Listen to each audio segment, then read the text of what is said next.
আজ দেশের সবগুলো পত্রিকার প্রথম এবং শেষ পাতায় গতকাল সারা দেশে যে সংঘর্ষ, সংঘাত এবং নিহতের ঘটনা ঘটেছে সে সংক্রান্ত খবর দিয়ে ভর্তি।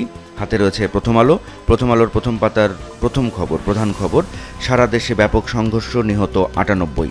এই খবরে প্রথম আলো বলছে, বিস্তারিত পরিচয় পাওয়া গেছে ৪৩ জনের। এর মধ্যে আওয়ামী লীগের আছে ১৮ জন, শিক্ষার্থী ৯ জন, একজন সাংবাদিক এবং একজন বিএনপির। প্রথম আলোর অন্য আরেকটি খবর, রাজধানী জুড়ে বিক্ষোভ, গুলি, সংঘাত।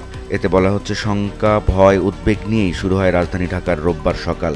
তবু অপসগামীদের অনেকেই বের হন বাসার বাইরে, কিছু কিছু গাড়িও চলতে দেখা যায়। প্রথম আলোর প্রথম পাতার আরেকটি খবর, সিরাজগঞ্জে ১৩ পুলিশ নিহত, কুমিল্লায় ১। এই খবরে আরও বলা হচ্ছে, সারা দেশে যে সংঘাত হয়েছে তাতে বিজিবির ৫৭ সদস্য আহত হয়েছেন। প্রথম আলোর শেষ পাতার খবর, মন্ত্রী, প্রতিমন্ত্রী, এমপিদের বাড়িতে হামলা, আগুন। এই খবরে বলা হচ্ছে, শনিবার চট্টগ্রামে শিক্ষামন্ত্রীর বাড়িতে হামলার পর গতকাল দেশের বিভিন্ন স্থানে ডজনখানিক মন্ত্রী, প্রতিমন্ত্রী ও সংসদ সদস্যের বাসায় হামলা চালানো হয়েছে। মোবাইল, ইন্টারনেট, ফেসবুক, হোয়াটসঅ্যাপ বন্ধের নির্দেশ, এই শিরোনামে প্রথম আলো যে খবরটি দিয়েছে তাতে বলছে ৭ দিনের মাথায় আবার 4G নেটওয়ার্ক বন্ধ করা হয়েছে। পাশাপাশি ফেসবুক, হোয়াটসঅ্যাপের মতো সেবাও বন্ধ করার নির্দেশ দেওয়া হয়েছে। ৮ কলামের শিরোনাম করেছে দৈনিক সমকাল। এতে বলা হচ্ছে, নজিরবিহীন সংঘাতে নিহত ১০১। তারা বলছে, অসহযোগ আন্দোলনে অগ্নিগর্ভ দেশ, নিহতদের মধ্যে ১৪ জন পুলিশ, ১৯ জন আওয়ামী লীগ নেতাকর্মী এবং আহত হয়েছেন ৩ সহস্রাধিক। এছাড়াও তারা খবর দিয়েছে, এতে অনির্দিষ্টকালের জন্য কারফিউ চলছে সারা দেশে, ৩ দিনের সাধারণ ছুটি ঘোষণা। সমকালের অন্য আরেকটি শিরোনাম, সিরাজগঞ্জে থানায় ঢুকে ১৩ পুলিশকে পিটিয়ে হত্যা। এছাড়া আরেকটি সংবাদে সমকাল বলছে, ধাওয়া দিয়ে ৬ আওয়ামী লীগ নেতাকর্মীকে পিটিয়ে হত্যা। এই খবরে বলা হচ্ছে, নরসিংদীর মাধবদীতে আন্দোলনকারীদের দিকে গুলি ছোড়ার পর ধাওয়া দিয়ে আওয়ামী লীগের ৬ নেতাকে পিটিয়ে হত্যা করা হয়েছে। সমকালের শেষ পাতার একটি খবর, ব্যাংক ৩ দিন বন্ধ, এটিএমেও টাকা নেই, আতঙ্কে গ্রাহক উপস্থিতি কম। এই খবরে বলা হচ্ছে, চলমান আন্দোলনে রোববার দিনভর সারা দেশে সহিংসতা ও হতাহতের ঘটনার কারণে আতঙ্ক ছড়িয়ে পড়ায় ব্যাংক পাড়া এদিন ছিল প্রায় ফাঁকা। সমকাল শেষ পাতায় ১ কলামের একটি খবর দিয়েছে, এর শিরোনাম, গুজবে সয়লাব পুরো দেশ। এই খবরে বলা হচ্ছে, গুজবে ভাসছে সামাজিক যোগাযোগ মাধ্যম, আন্দোলনের পক্ষে বিপক্ষে অগণিত অপতথ্য এবং গুজব ছড়ানো হচ্ছে ফেসবুকে। দৈনিক যুগান্তর ৮ কলামব্যাপী তাদের শিরোনাম, সারা দেশ রণক্ষেত্র, নিহত ৯৯। নিহতদের মধ্যে পুলিশ সদস্য আছেন, শিক্ষক, শিক্ষার্থী, আওয়ামী লীগ ও বিভিন্ন অঙ্গ সংগঠনের নেতাকর্মী রয়েছেন, ছাত্রদলের নেতা রয়েছেন। এই খবর দিয়ে তারা বলছে, দেশ জুড়ে টানা কারফিউ, ৩ দিনের সাধারণ ছুটি ঘোষণা করা হয়েছে। যুগান্তরের আরেকটি শিরোনাম, সহিংসতাকারীরা ছাত্র নয়, সন্ত্রাসী, ওদের কঠোর হাতে দমন করুন। এটি নিরাপত্তা বিষয়ক জাতীয় কমিটির বৈঠক শেষে প্রধানমন্ত্রীর বক্তব্যকে কোট করে করা হয়েছে। আরেকটি সংবাদে যুগান্তর শিরোনাম করেছে, ঢাকায় সংঘর্ষ, গুলি, আগুন, ভাঙচুর, নিহত ১১। এটি অসহযোগ আন্দোলনের প্রথম দিন, এই সাব টাইটেলে করা হয়েছে।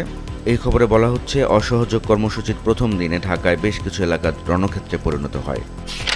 দৈনিক কালের কণ্ঠ তাদের প্রধান শিরোনাম, ৮ কলামব্যাপী লাল কালিতে।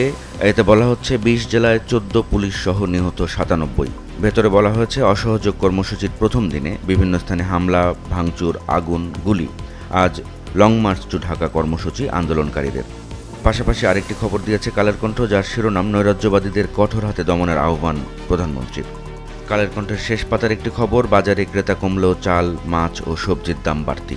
এটি আন্দোলনের প্রভাব বলা হচ্ছে এই প্রতিবেদনে। আরও বলা হচ্ছে, ২ থেকে ৩ দিনের ব্যবধানে চাল কেজিতে ২ থেকে ৩ টাকা, সবজি কেজিতে ১০ থেকে ২০ টাকা এবং মাছ কেজিতে ২০ থেকে ৩০ টাকা পর্যন্ত বেশি দামে বিক্রি হতে দেখা গেছে।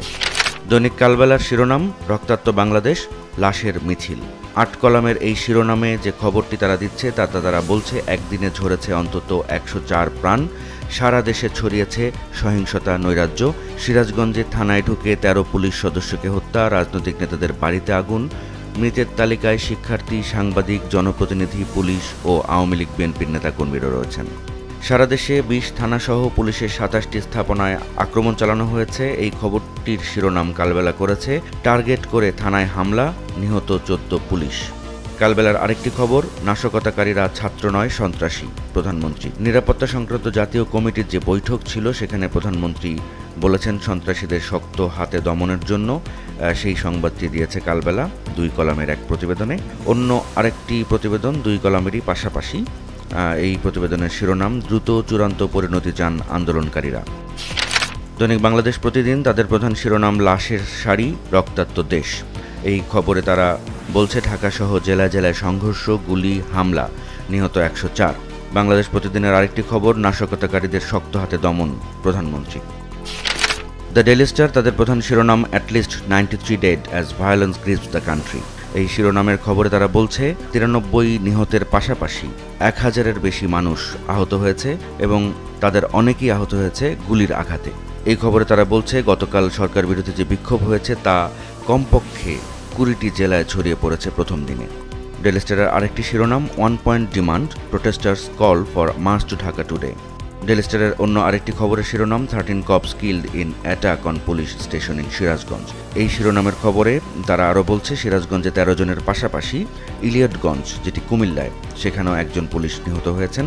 পাশাপাশি আরেকটি এক কলমের খবর দিয়েছে ডেইলি স্টার, যার শিরোনাম houses of 2 ministers 9 MPs came under attack.